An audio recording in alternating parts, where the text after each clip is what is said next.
আসসালামু আলাইকুম everyone, welcome back to Ishan's mom happiness channel. আজ আমি কচু গাছ বা কচু শাক আমরা যেটা বলে থাকি সেটা রেসিপি শেয়ার করব। খুব ভালোভাবে এগুলোকে কেটে নিয়েছি, উপরের খোসাগুলোকে ছাড়িয়ে টুকরো টুকরো করে কেটে নিয়েছি। সবগুলো আজকে আমি রান্না করব না, হাফ রান্না করব আর হাফ আমি ফ্রিজের মধ্যে রেখে দিয়েছি।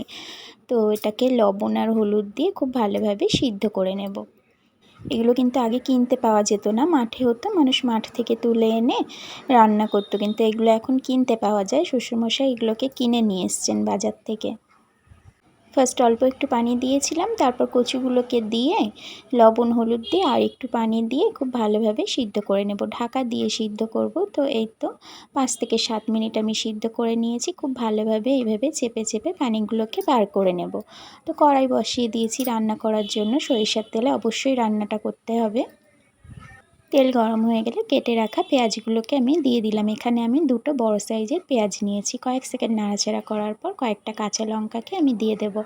একটা কাঁচা লঙ্কাকে আমি দুটো করে টুকরো করে নিয়েছিলাম। কাঁচা লঙ্কা আর পেঁয়াজটাকে 1 মিনিট নাড়াচাড়া করার পর এখানে আমি চিংড়ি মাছ দিয়ে দিলাম। চিংড়ি মাছটা দেওয়ার 1 মিনিট পর আমি এখানে একটু আদা রসুনের পেস্ট দেব। আমি হাফ টিস্পুন আদা রসুনের পেস্ট দিচ্ছি। খুব ভালোভাবে আমি কষিয়ে নেব।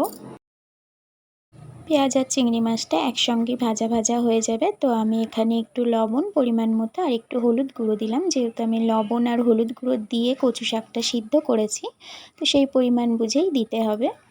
এখন আমি আর কোনো রকম মশলা ইউজ করব না, লাস্টে আর একটা মশলা আমি ইউজ করব। 3 থেকে 4 মিনিট খুব ভালোভাবে কষিয়ে নিয়ে সিদ্ধ করে রাখা কচু শাকগুলোকে দিয়ে দিলাম।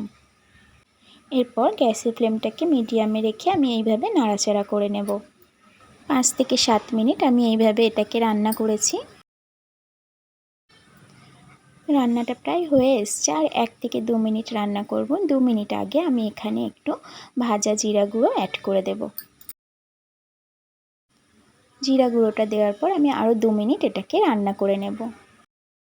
যারা খেয়েছেন তারা তো জানেনই এর টেস্ট কতটা, যারা খাননি তারা একবার এইভাবে বানিয়ে দেখতে পারেন। আমি একটু চিনি দিয়ে দিলাম, তারপর আমি একটু পাতিলেবুর রস দিয়ে দেব। আপনারা চাইলে পাতিলেবুর রসটা নাও দিতে পারেন, কিন্তু আমার একটু ভয় ভয় লাগে যে এটা যদি মুখ টুক চুলকায় খাওয়ার সময়। পাতিলেবুর রসটা দিয়ে দিলে আর কোনো রকম রিস্ক থাকে না, সেই কারণেই আমি দিয়ে দিলাম। তো রান্নাটা একদম কমপ্লিট হয়ে গেছে। এরপর আমি সার্ভ করে নেব। রেসিপি কেমন লাগলো অবশ্যই কমেন্টে জানাতে পারেন। রেসিপি ভালো লাগলে চ্যানেলটাকে সাবস্ক্রাইব করে রেখে পাশে থাকা বেল আইকনটা প্রেস করে রাখতে পারেন। এটা গরম ভাতে খেতে দারুণ লাগে, আপনারা একদিন এইভাবে ট্রাই করতে পারেন।